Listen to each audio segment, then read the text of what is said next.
Bonsoir à tous, bienvenue dans votre émission La Réunion Léla. Nous sommes toujours en campagne électorale. Les 15 et 22 mars prochains, ce sont les municipales et les élections communautaires. C'est politique.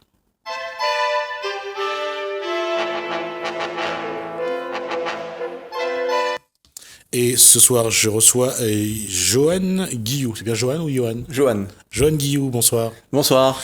La question est... Vous êtes candidat où? À Saint-Leu. À Saint-Leu, c'est votre première... Tout à fait. Une première fois dans la politique déjà, et encore plus en tête de liste. Et qui est Johan Guillou? Johan Guillou, c'est un jeune de 35 ans, père de 2 enfants, qui se lance avec une équipe complètement apartisane, une équipe complètement neuve de jeunes et de moins jeunes qui n'ont jamais été élus sur des listes, donc sur des différentes élections passées. Donc c'est quelqu'un qui, comme son équipe, a ras-le-bol de nos politiciens de façon générale et qui se sont dit, les mouvements sociaux ou autres n'ont pas pu faire bouger le schmilblick.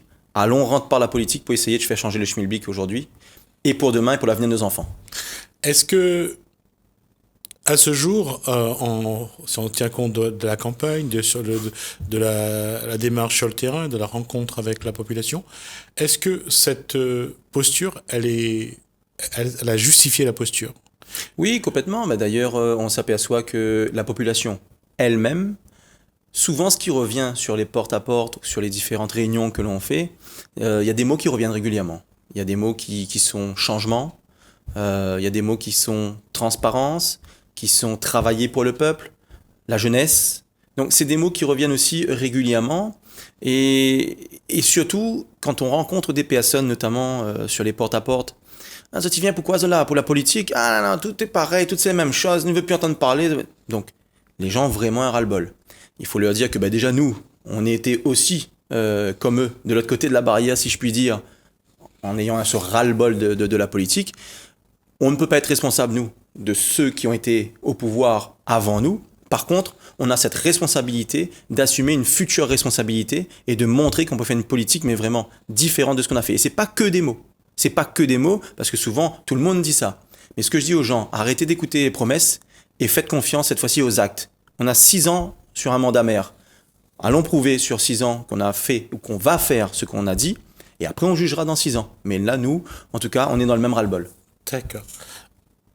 Je voulais voir un petit peu, justement, dans les actions aujourd'hui. Johan Guillou est président également de la Ligue de basket. Oui. Mais dans d'autres associations, quels ont été un petit peu ces faits d'armes? Qu'est-ce que le citoyen Johan Guillou a accompli? Le citoyen Johan Guillou a accompli déjà une chose la plus belle, c'est d'avoir eu l'occasion d'être papa. Oui, c'est magnifique. c'est magnifique, déjà, c'est magnifique, déjà. Ouais. Mais au-delà de ça, au-delà je dirais, de ce que j'ai pu apporter en tant que citoyen et que j'essaie toujours d'apporter autour de moi, quand je suis rentré en gendarmerie, parce que j'étais gendarme encore jusqu'à il y a pas longtemps, j'ai voulu toujours servir mon pays, mais servir et protéger les personnes et les biens, je dirais, d'un ennemi qui peut être dangereux. J'ai toujours voulu servir la population. Dans le monde associatif, sportif également, quand j'ai eu l'occasion de faire venir des Tony Parker à La Réunion ou de l'équipe de France féminine ou d'autres grandes manifestations, c'était pour faire rêver nos jeunes, mais aussi leur montrer que leur rêve peut devenir prémonitoire et devenir une réalité. Donc toujours servir ces jeunes. Donc j'ai servi aussi professionnellement, associativement. Et une particularité encore dans l'ancien métier que j'ai exercé, c'est que je me suis, moi, spécialisé dans les violences intrafamiliales, où là, j'ai été vraiment un référent sur Saint-Leu, un référent unique, pour permettre aussi d'être aux côtés de ces femmes victimes et ces hommes de violences conjugales. Alors, entre ces actions citoyennes, cet engagement citoyen, comment on arrive à la politique? Qu'est-ce qu'il faut faire pour franchir le pas? En fait, quand on s'aperçoit que l'on peut être président de tant d'associations ou qu'on a essayé d'aider son prochain, mais qu'on a toujours une espèce de bride, qu'on est toujours dans une espèce de coquille où on ne peut pas aller au-delà, on s'aperçoit qu'il n'y a que par la politique qu'on peut vraiment aller au-delà de ce qu'on a pu faire au maximum. C'est-à-dire qu'à un moment donné, l'associatif a ses limites.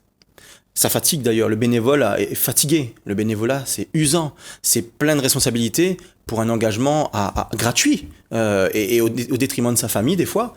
Donc on se dit, il y a les pouvoirs publics. Il y a ce monde politique qui nous permettra d'aller encore plus loin dans notre aide pour les personnes autour de nous.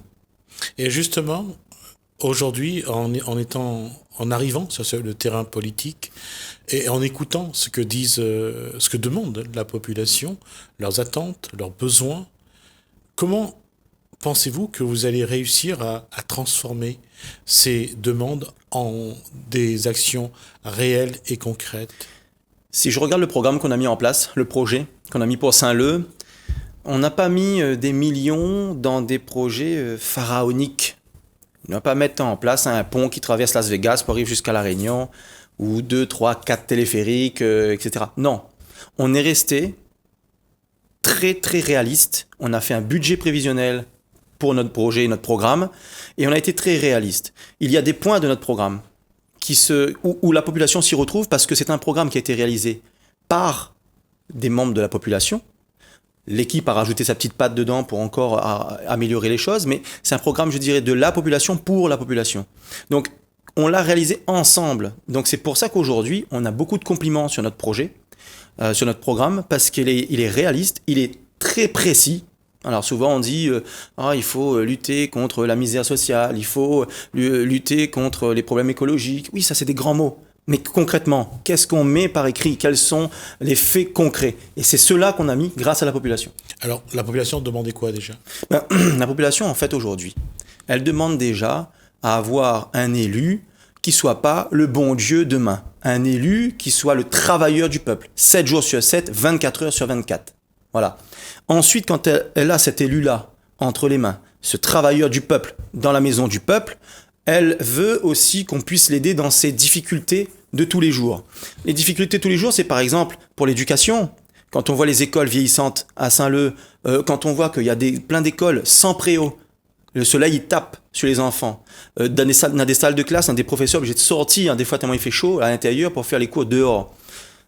On parle de rénovation, on parle de mettre des toiles d'ombre ou des pergolas ou des préaux dans les salles de classe, on parle de rafraîchir les salles de classe, on parle de mettre des moyens humains, des infirmières scolaires dans nos écoles.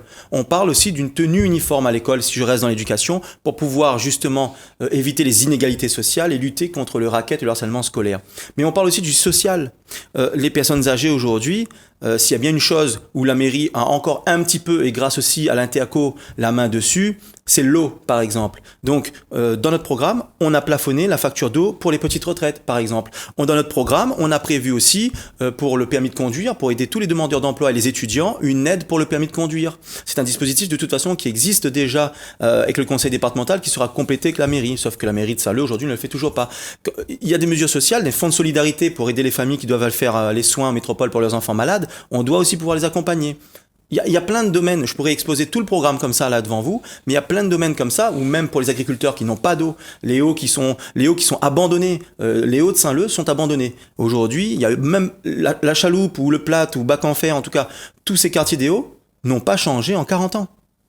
Alors la question, puisqu'on parlait d'agriculture, je vais faire la transition là-dessus. Qu'est-ce qu'il faut aujourd'hui mettre en place? Comment accompagner l'agriculture et les agriculteurs pour redonner les hauts de Saint-Leu un petit peu sa fierté d'antan? Alors, on a la chance, dans notre équipe, d'avoir des agriculteurs. Du coup, on a travaillé avec eux sur un programme agricole. Je disais précédemment, à Saint-Leu, les agriculteurs, on est en 2020, mais aussi là où ils habitent, n'ont même pas d'eau. Quand nous, dans notre cabinet, nous n'avons de l'eau potable, il coule, Zot, banane, à même point de l'eau, tout court.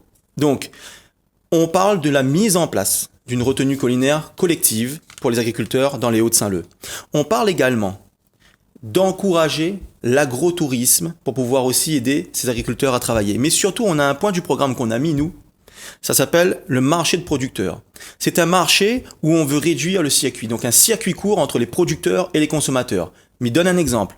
Quand la viande d'1 kilo, ils sortent à 4,50 € chez la famille Ferrer dans les Hauts de la Chaloupe. Et qui arrive par exemple dans un supermarché de Saint-Leu à 30 euros le kilo, ou imagine bien, ils sont à 4,50 € chez l'agriculteur, ils arrivent à 30 € dans le supermarché, il y a un gros problème, une grosse différence de prix. Nous, demain, nous voulons mettre en place un marché de producteurs. Ce marché de producteurs permettra à tous les agriculteurs, les maraîchers, mais aussi l'artisanat, de pouvoir avoir en un lieu unique toute une capacité et un choix diversifié de produits avec un circuit court. Et ça permettra aussi aux agriculteurs de travailler. Mais comme il faudrait aussi mettre en place des aides, des permanences, je dirais, pour pouvoir avoir tous les interlocuteurs possibles pour aider les agriculteurs à fonctionner. Ça permettra aussi de créer de l'emploi pour les agriculteurs. Donc l'agrotourisme, les retenues collinaires collectives, le marché de producteurs, enfin, on voit le projet des agriculteurs est quand même assez chargé. Sur un volet purement économique, aujourd'hui, Saint-Leu attire encore les entreprises? Saint-Leu attire les entreprises à condition que Saint-Leu donne les capacités aux entreprises de s'installer. On a une commune qui est à côté de Saint-Leu, qui a moins d'habitants, mais qui a un développement économique plus fort que Saint-Leu. Alors que Saint-Leu est situé idéalement sur la zone ouest, entre le nord et le sud, avec un dégagement de la route des Tamarins. Il faut créer des zones d'activité économique. Parce que ça permettra, de créer de l'emploi pour les Saint-Leusiens, d'abord aussi sur la commune de Saint-Leu. 2, ça permettra un développement économique fort sur la commune qui en a besoin. Et 3, comme la mairie l'est au cul, grâce à l'installation des entreprises, va faire entrer justement des fonds supplémentaires dans cette mairie qu'elle a besoin aussi à un moment donné de lever la tête et de pouvoir répondre aux besoins de la population. Il faut créer des emplois aujourd'hui à Saint-Leu? Mais bien sûr, il faut créer de l'emploi. Un maire n'a pas le pouvoir d'en créer directement, si ce n'est par sa mairie, sur des emplois bien précis. Déjà, j'ouvre la parenthèse et je la referme, mais c'est parce que ça me brise le cœur d'entendre ça. Il faudrait déjà qu'à la mairie de Saint-Leu, on puisse embaucher des Saint-Leusiens. Bon, il n'y a pas toujours, et malheureusement pas aux meilleures responsabilités, des postes pour les Saint-Leusiens. Ça, c'est une première problématique concernant la mairie. Mais ce que je veux dire, un maire doit impulser une dynamique d'emploi. C'est-à-dire que c'est pas au maire, il n'a pas le pouvoir ni la capacité financière de le faire, d'embaucher à la mairie directement et réduire le chômage de façon drastique. Non, par contre, développer des zones d'activité, développer le tourisme, développer justement une activité économique forte à Saint-Leu permettra de créer donc l'économie et le tourisme, de l'emploi pour les Saint-Leusiens. Alors, quels sont les autres points qui vous paraît vraiment importants à développer demain si vous arrivez à la mairie? Alors, il y en aurait plusieurs, mais comme on parle là-dessus, donc j'ai parlé d'éducation tout à l'heure, j'ai eu la possibilité d'en parler. On a parlé des agriculteurs, donc merci, j'ai eu l'occasion d'en parler. Pour rester sur l'aide aux familles, on a parlé notamment de la facture d'eau, du plafonnement de la facture d'eau. On a parlé des aides pour les familles qui doivent faire opérer leurs enfants en métropole. On a parlé des aides pour le permis de conduire. C'est des choses qui sont réalistes et qui existent déjà, qui sont déjà aidées. Mais on parle aussi également d'installation de micro-crèches dans nos quartiers, un peu plus que ce qu'il y en a aujourd'hui. On parle également d'installation d'aires de jeu pour les enfants. À Saint-Leu, il n'y a plus d'aire de jeu à Saint-Leu, à part le jet d'eau qu'on a en bas et ça fonctionne quand ça fonctionne, mais sinon, on n'a plus grand-chose comme activité. Le skatepark ne marche plus? Alors, le skatepark, j'ai envie de dire, si nous te prends 2 petits boîtes de conserve et que nous voulons faire du skate avec, c'est pareil. C'est plus un skate. Là, c'est pas un skatepark. Vous pouvez demander à n'importe quel pratiquant de skate à Saint-Leu. Franchement, si c'est pour faire une affaire comme ça, fait pas. Très clairement, utilise pas l'argent dans le vide pour rien. Et l'argent dans le vide, on en utilise pour rien à Saint-Leu, que ce soit sur les feux d'artifice, que ce soit sur les cartes d'anniversaire que les gens reçoivent tout le temps chez eux. Alors, il y en a des dépenses de l'argent public. Mais pour revenir sur le projet et le programme, il y a d'autres points qui nous semblent quand même importants. Un CCAS 3.0 pour nous. Alors, c'est un langage un peu moderne, un peu geek avec les jeunes. Il faudra quand même leur expliquer. Voilà, il faut quand même l'expliquer. C'est un CCAS qui permettra d'aller au-delà des missions actuelles. C'est-à-dire qu'on va renforcer les moyens du CCAS en hommes, mais aussi en moyens, en hommes avec un grand H, bien sûr, et en moyens, pour pouvoir aider les personnes vulnérables. Les personnes vulnérables sont les personnes isolées, les personnes âgées, les personnes en grande souffrance financière, les personnes porteuses de handicap, physique et ou mental. Ces personnes-là, aujourd'hui, sont dans des difficultés, mais vraiment compliquées. Rien que pour faire des démarches administratives, par exemple. Tout passe par Internet aujourd'hui. On doit mettre en place un guichet unique itinérant, permettant à ces personnes de pouvoir faire les démarches administratives. Comme on doit être capable d'intervenir pour les travaux du quotidien, une petite fuite d'eau, réparer une ampoule, réparer les nacos cassés, nous devons pouvoir intervenir chez les personnes et les autres au quotidien, comme aussi aménager, enfin je dirais pas aménager, mais en tout cas nettoyer la cour de ces personnes-là. Zerbe, il grandit, il faut couper. Il y a des personnes qui sont vraiment vulnérables. Tout comme nous doit être capable d'accompagner Azote sur des visites médicales, sur aller faire leurs courses également pour pouvoir les aider. Ils sont isolés. Et l'installation d'un EHPAD à Saint-Leu, pas d'une maison de retraite luxueuse comme c'est le cas actuellement et qu'on veut mettre sur Saint-Leu, non, un EHPAD où le portefeuille permettra justement d'accueillir un grand nombre de Réunionnaises et de Réunionnais qui se trouvent malheureusement en difficulté ou isolés. Voilà, aujourd'hui c'est vraiment l'urgence qu'on a. Après, il y a 2 domaines qui ont été aussi abandonnés à Saint-Leu. C'est le sport et la culture. Donc le sport et la culture ont été abandonnés. La culture, Saint-Leu, la première révolte des esclaves, c'est un mois de novembre. C'est vrai que c'est pas un 20 décembre, mais c'était un mois de novembre. Par là l'histoire de Élie à Saint-Leu. Et nous n'avons même point notre festival du 20 décembre avec une résonance régionale. Le 20 décembre, le parc du 20 décembre à Saint-Leu, qui s'appelle Parc du 20 décembre, il pourrait appeler parc de ce que nous veut, parc libre, où on va faire la fête, tout ce qu'on veut dedans, la fête chinoise, la fête de l'artisanat, la fête ceci, fait ça qu'on veut dedans. Mais le 20 décembre, l'île est fermée pour la fête de la liberté. Nous voulons mettre en place un vrai festival en lien avec l'histoire de Saint-Leu. Comme nous voulons aussi mettre à Saint-Leu un espèce de, on dirait, cabardoc sur notre territoire saint-leusien. On appelle ça comme ça pour mieux comprendre. Un endroit où on pourra permettre à tous ces talents de s'exprimer dans un lieu couvert et répéter et s'entraîner également.